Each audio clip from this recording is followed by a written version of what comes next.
देख कर बेहोश हो जाने वाले लोग उसका क्या मुकाबला करेंगे कि जिसकी दाएं टांग की हड्डी को पहले बारीक वर्मे से आर पार सुराख किया गया, फिर वर्मे के साइज बढ़ते गए, इस हद तक बढ़ते गए कि टांग खुद ही अलग हो गई, पर उसके हैंडलर का नाम उसकी जबान पर ना आया।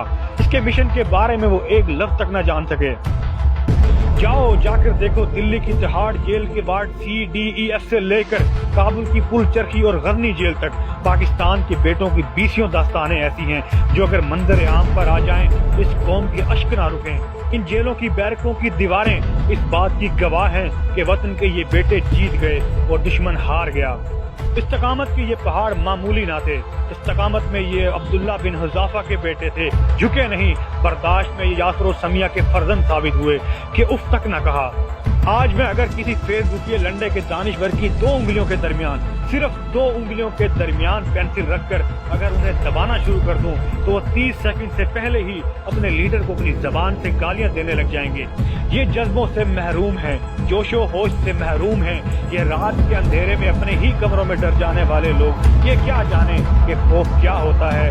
वो खौफ के जिसमें जंगली जानवर या भूत प्रेत नहीं होते, उसमें गोलियां, ग्रेनेड, RPG, माइन का खतरा भी मैटर नहीं करता, बल्कि ये होता है कि कहीं जबान ना फिसल पड़े। खौफ ये होता है कि एक लफ्ज मुंह से ना निकल जाए जो उसे मर्द मुजाहिद से गद्दार बना डाले।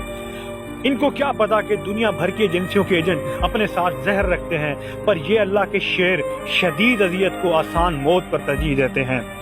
इनकी वजह से बड़े आराम से जब तुम पुरसकून कमरे में जब तुम उनके ही खिलाफ बोलते हो तो वल्लाह दिल करता है कि तुम्हें चौकों में लटका दिया जाए। वो जो तुम्हें बाकी रखने के लिए अपनों से बाकियात छीन लेते हैं। ये वो हैं कि जो हैं तो तुम हो, ये वो हैं कि जो हैं तो तुम हो, ये ना हो तो तुम्हारा निशान ना हो। ये वो हैं जो तुम्हारी नजरियाती और जोग्राफियाई सरहदों के मुहाफिज हैं। कभी ये चर्सी के रूप में तो कभी ये बिजनेसमैन के रूप में, कभी ये शागिर्द के रूप में तो कभी ये किसी इदारे के आला ओहदे पर बैठा तुम्हारी हिफाजत से मामूर होगा।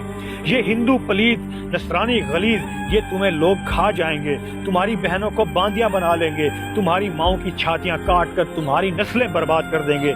बनी इसराइल की तरह नाशुक्रिया करने वालों, उठो और जरा सा झांक लो कि शाम से लेकर लीबिया तक जिनके इतने दुश्मन भी नहीं थे वो सब क्यों मारे गए, वो क्यों बर्बाद कर दिए गए। उसकी वजह ये है कि उनके पास ऐसी कोई फौज नहीं, उनके पास ऐसी एजेंसियां नहीं। इसी वजह से शाम, इराक, लीबिया ये सब ममालिक बर्बाद कर दिए गए, इनको उजाड़ दिया गया, इनके मासूम बच्चों को कत्ल कर दिया गया। तो और तुम चारों तरफ से घिरे होने के बावजूद तुम्हारे मुल्क के पीछे 10-10 एजेंसियां दिन रात प्लानिंग करती हैं, इसको तबाह और बर्बाद करने की सोचती हैं। लेकिन आज भी तुम अपने घरों में महफूज हो तो जिंदा क्यों? सोचो और इस बात को समझो। पाकिस्तान जिंदाबाद, पाक फौज ISI पाइंदाबाद।